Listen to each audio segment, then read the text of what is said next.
Hello my students, my name is Ankit Pratap. मैं पढ़ा रहा हूँ आपको थ्योरी ऑफ मशीन, जिसमें आज हम टॉपिक डिस्कस करेंगे बेरिंग। बेरिंग के बारे में वैसे आपने बेरिंग को अपने डेली लाइफ में देखा भी होगा। अगर आप लोग बाइक यूज़ करते हैं तो बाइक में भी बेरिंग लगा होता है।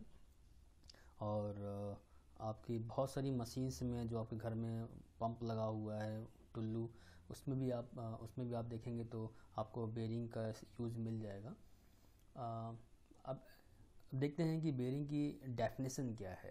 A bearing is a machine element which support another moving machine element. यानी बेरिंग का इस्तेमाल हम लोग वहाँ पर करते हैं जहाँ पर दो एलिमेंट्स के बीच में रिलेटिव मोशन हो रहा हो। Okay, it permits a relative motion between the contact surface of member while carrying the load. मतलब वहाँ पर जहाँ पर दो एलिमेंट के बीच में रिलेटिव मोशन हो रहा है और हमको वहाँ पर उन एलिमेंट्स के बीच में फ्रिक्शन को कम करना होगा। फ्रिक्शन को रिड्यूस करने के लिए हम बेरिंग का यूज़ करते हैं। ओके, और यहाँ पर जो डेफिनेशन में लिखा हुआ है कि another moving machine element known as a journal, तो जनरल का मतलब यहाँ पर यही होता है कि जो पोर्शन बेरिंग के अंदर जो शाफ्ट जाती है, तो शाफ्ट का जितना पोर्शन बेरिंग के अंदर लगा हुआ है उसको हम जनरल बोलते हैं। ओके, अब यहाँ पर जो टाइप्स ऑफ बेरिंग होती है, टाइप्स ऑफ बेरिंग दो तरह की हम लोग मेनली स्टडी करते हैं। Rolling contact bearing, sliding contact bearing. अब स्लाइडिंग कॉन्टैक्ट बेरिंग वो बेरिंग होती है जिसमें मेटल टू मेटल कॉन्टैक्ट होता है, बट वहाँ पर हम लोग उन मेटल्स के बीच में फ्लूइड का यूज़ करते हैं। दैट मीन्स फ्रिक्शन को रिड्यूस करने के लिए। फ्लूइड मतलब किसी ऑयल का यूज़ करेंगे ताकि वहाँ पर फ्रिक्शन ना हो। रोलिंग कॉन्टैक्ट बेरिंग को हम लोग एंटी फ्रिक्शन बेरिंग भी कहते हैं। रोलिंग कॉन्टैक्ट बेरिंग्स में हम लोग बहुत तरह की बेरिंग हम लोग स्टडी करेंगे। तो मेनली हम लोग को यहाँ पर जो बेरिंग पढ़नी है वो दो तरह की हैं, टू टाइप्स की हैं, rolling contact bearing and sliding contact bearing. तो रोलिंग कॉन्टैक्ट बेरिंग को हम लोग एंटी फ्रिक्शन बेरिंग भी कहते हैं।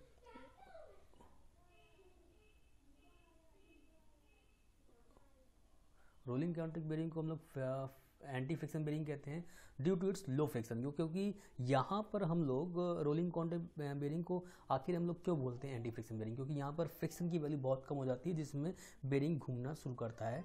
ओके, और ये बेरिंग हम लोग यूज़ करते हैं रेडियल लोड के लिए, थ्रस्ट लोड के लिए, और दोनों को कॉम्बिनेशन लोड के लिए भी हम लोग यूज़ करते हैं। This bearing are extensively use due to its relative lower price. मतलब ज़्यादा कॉस्टली नहीं होती है, इसलिए इसका ज़्यादा इंडस्ट्री में यूज़ भी होता है हर जगह। और being almost maintenance free.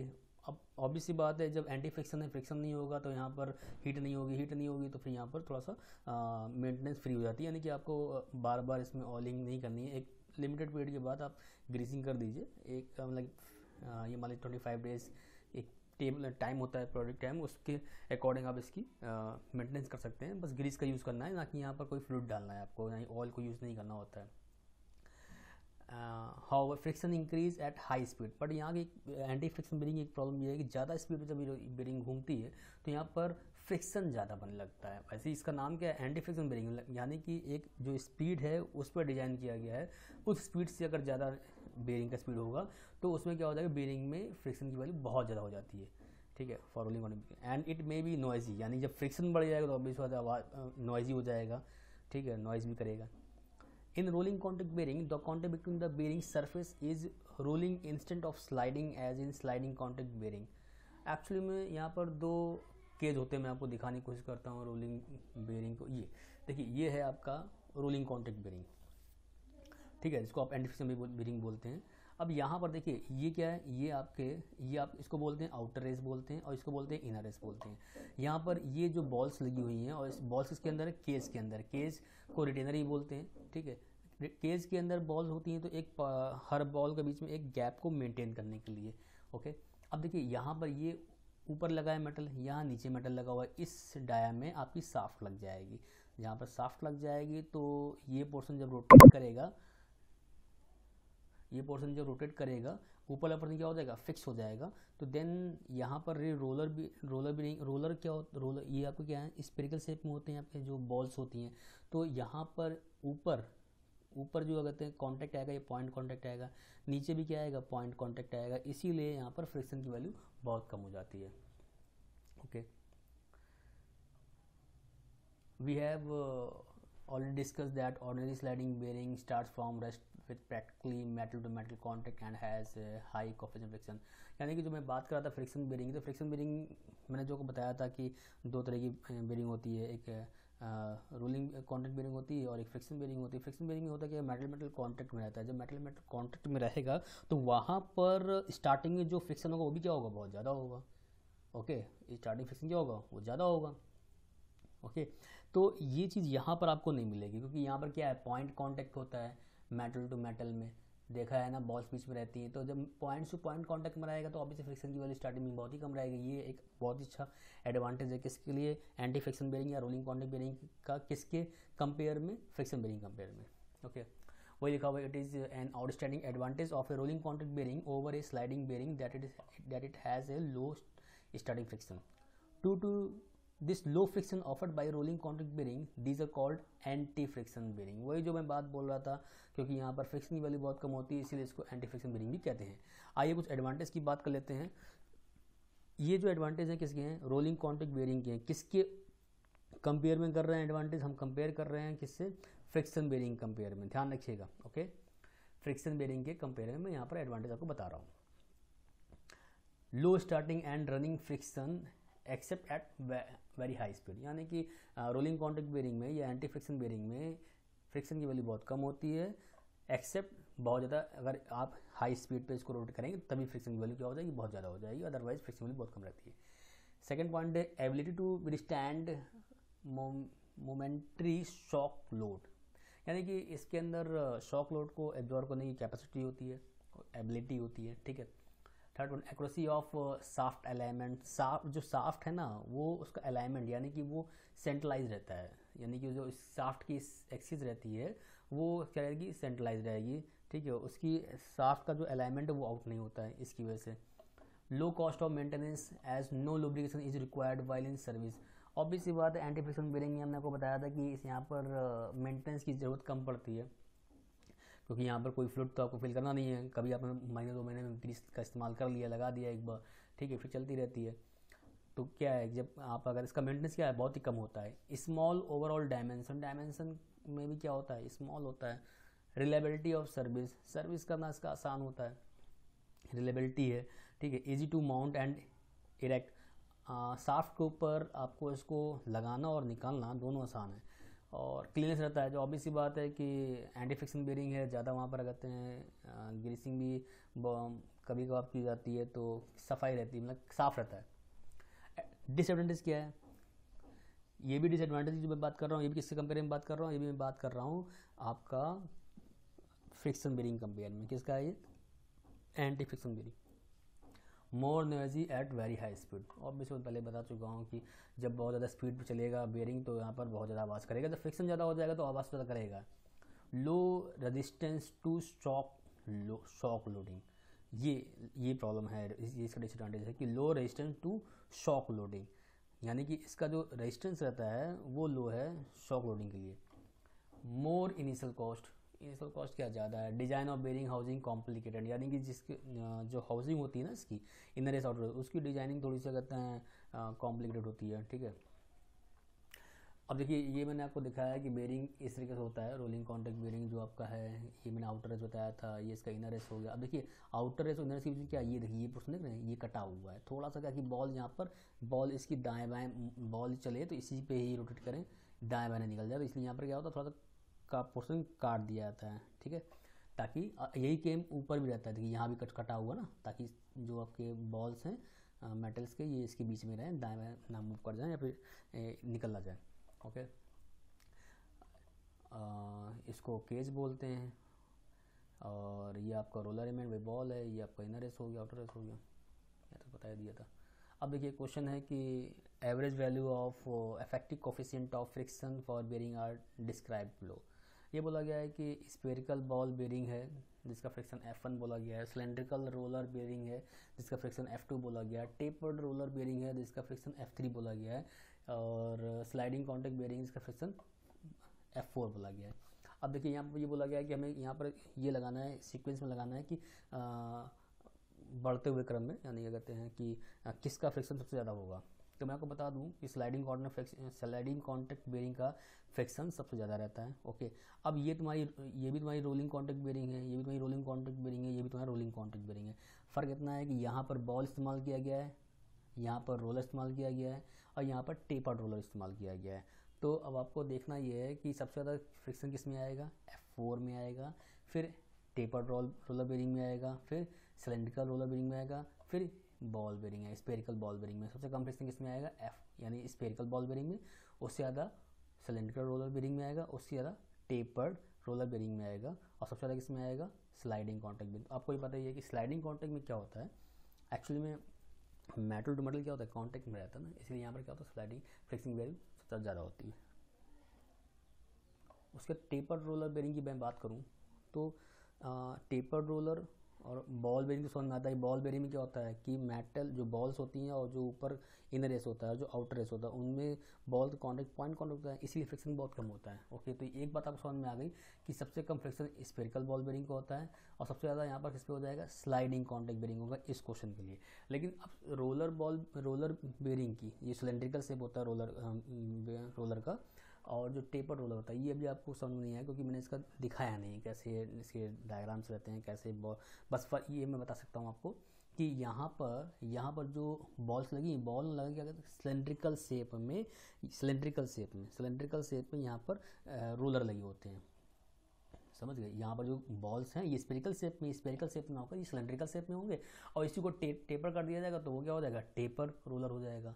Okay, तो इसीलिए यहाँ पर सिलेंड्रिकल रोलर बेरिंग की फ्रिक्शन आपका स्फेरिकल बॉल बेरिंग से ज़्यादा होगा, और टेपर रोलर बॉल बेरिंग में थोड़ा सा और ज़्यादा हो जाएगा सिलेंड्रिक कंपेयर में, और सबसे ज़्यादा किसमें आएगा, स्लाइडिंग कॉन्टैक्ट बेरिंग में आएगा। आई थिंक ये क्वेश्चन क्लियर हो गया होगा।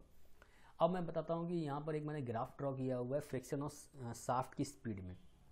मतलब शाफ्ट को बेरिंग लगा होगा और बेरिंग घूमेगा तो ऑब्वियस सी बात है कि वहाँ पर फ्रिक्शन तो आएगा ही आएगा।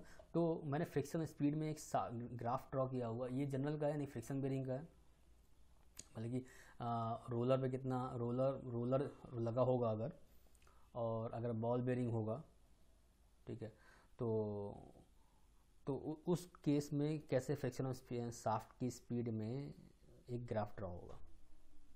तो यहाँ पर जनरल का मतलब यहाँ पर यही हो गया,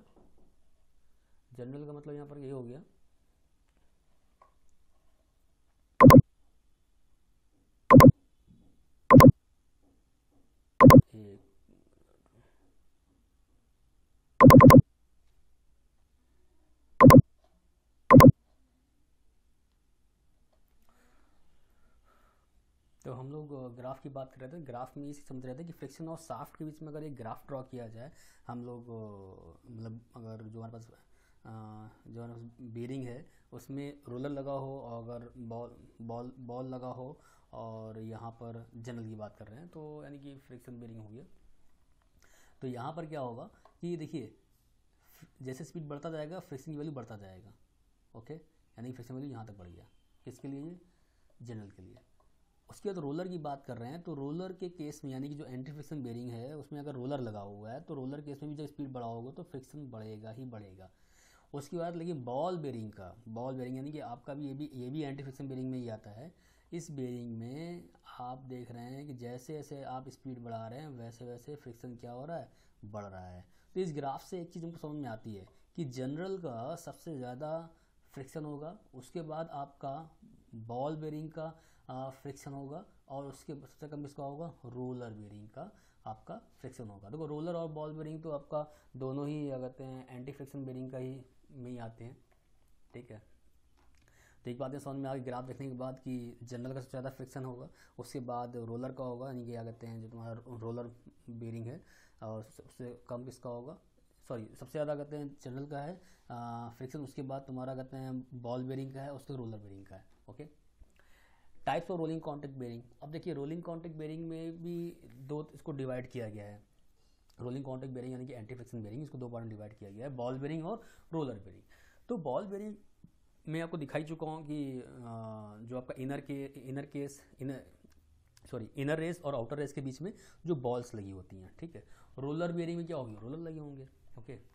तो आइए बात करते हैं कि बॉल बेरिंग कितने टाइप की होती हैं, रोलर बेरिंग कितनी टाइप की होती हैं। तो rolling contact bearing depends upon the load to be carried are classify, यानी कि जो रोलिंग कॉन्टैक्ट बेरिंग को है उसको अगर लोड के अकॉर्डिंग अगर क्लासीफाई किया जाए, यानी एंटी फ्रिक्शन बेरिंग को लोड के अकॉर्डिंग क्लासीफाई किया गया है, तो उसमें आएगा रेडियल बेरिंग और थ्रस्ट बेरिंग। अब रेडियल बेरिंग क्या होता है और थ्रस्ट बेरिंग क्या होता है, तो the radial and thrust ball bearing are shown in figure A and B respectively. When a ball bearing support only a radial load, the plane of rotation of the ball is normal to the centre line of the bearing as shown in figure.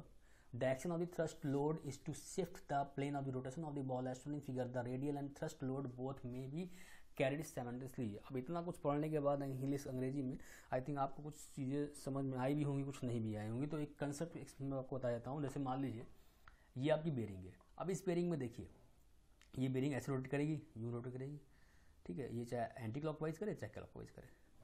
अब देखिए अगर आपने load इसके centre के along, यानी कि आपने यहाँ से ऐसे लोड लगाया, यूँ लोड लगाया, या फिर यहाँ से लोड लगा दीजिए, तो इसको क्या बोलेंगे, रेडियल लोड।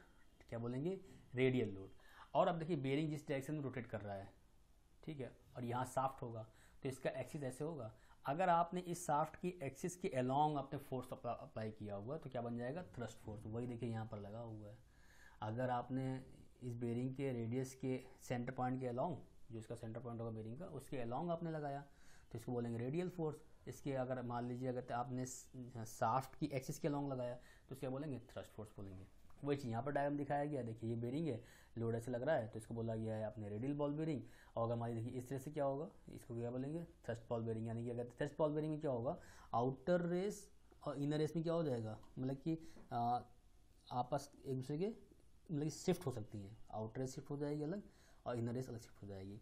इसमें क्या होगा, शिफ्टिंग नहीं होगी। लेकिन हाँ इसमें क्या हो जाता है, क्या कहते हैं कि जो तुम्हारी बॉल्स है, बॉल्स के ऊपर थोड़ा सा बॉल का शेप जो स्पेरिकल होता है वो थोड़ा चेंज हो सकता है इस केस में, रेडियल केस में, ठीक है। चलिए अब बात करते हैं कि types of radial ball bearing, ठीक है। तो जैसे मतलब रेडियल बॉल बेरिंग का मतलब समझ में ही गया है कि आपने क्या करना है कि बेरिंग में जो लोड लग रहा होगा वो सेंटर की तरफ लग रहा होगा, ठीक है। यानी जो साफ्ट की एक्सिस है उसके परपेंडिकुलर लोड लग रहा होगा तो उसको क्या बोलेंगे, रेडियल बॉल बेरिंग बोलेंगे।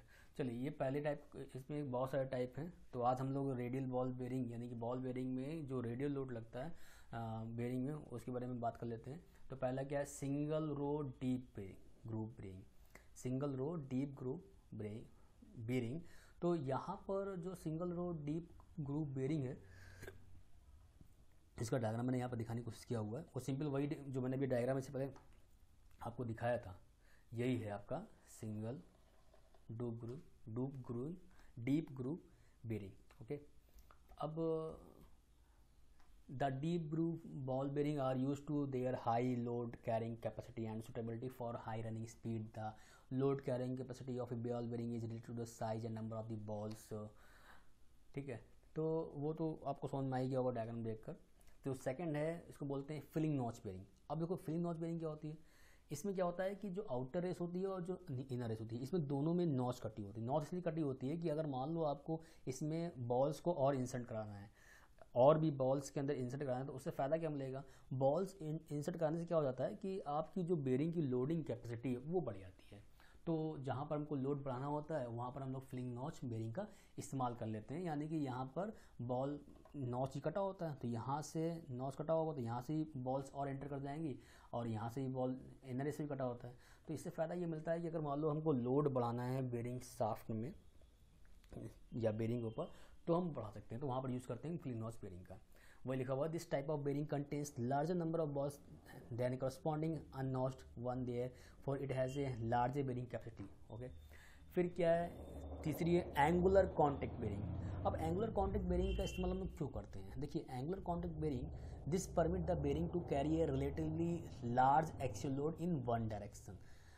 मतलब कि एंगुलर कॉन्टैक्ट बेरिंग का इस्तेमाल वहाँ करना होता है जहाँ पर एक्सियल लोड थ्रस्ट लोड लग रहा है, लेकिन ये जो बेरिंग है वो आपका लोड को कैरी तो करेगा मगर एक डायरेक्शन में, ओके। देखिए होता क्या है कि थोड़ा सा बेरिंग को बीच में किनारे के साथ शिफ्ट किनारे लग जाता है।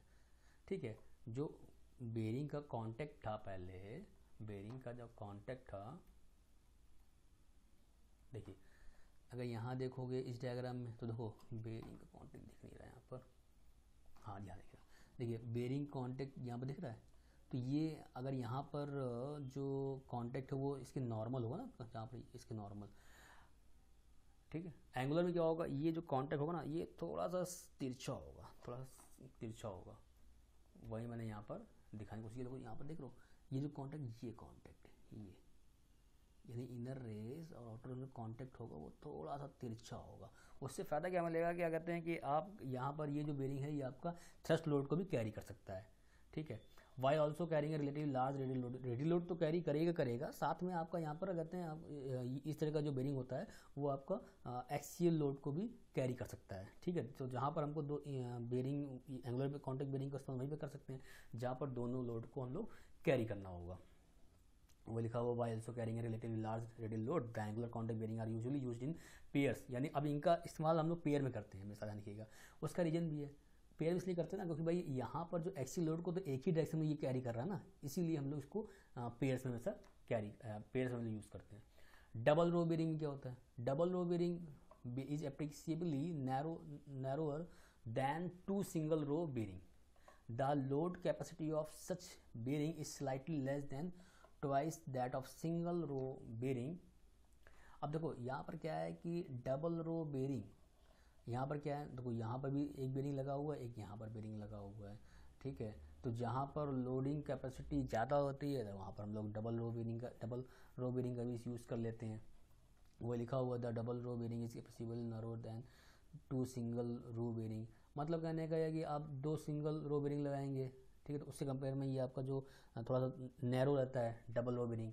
The load capacity of bearing is slightly less than twice that of single row bearing.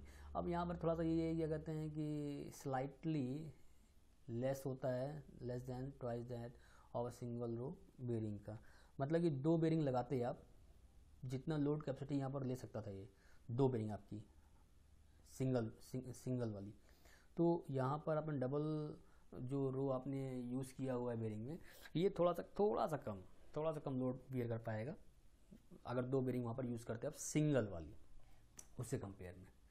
Okay, self align bearing क्या होती है, सेल्फ अलाइन बेरिंग का इस्तेमाल हम लोग वहाँ पर करते हैं जहाँ पर शाफ्ट अगर थोड़ा सा मिस अलाइनमेंट हो जाए तो अपने आप उसको सेंट्रलाइज कर लेता है।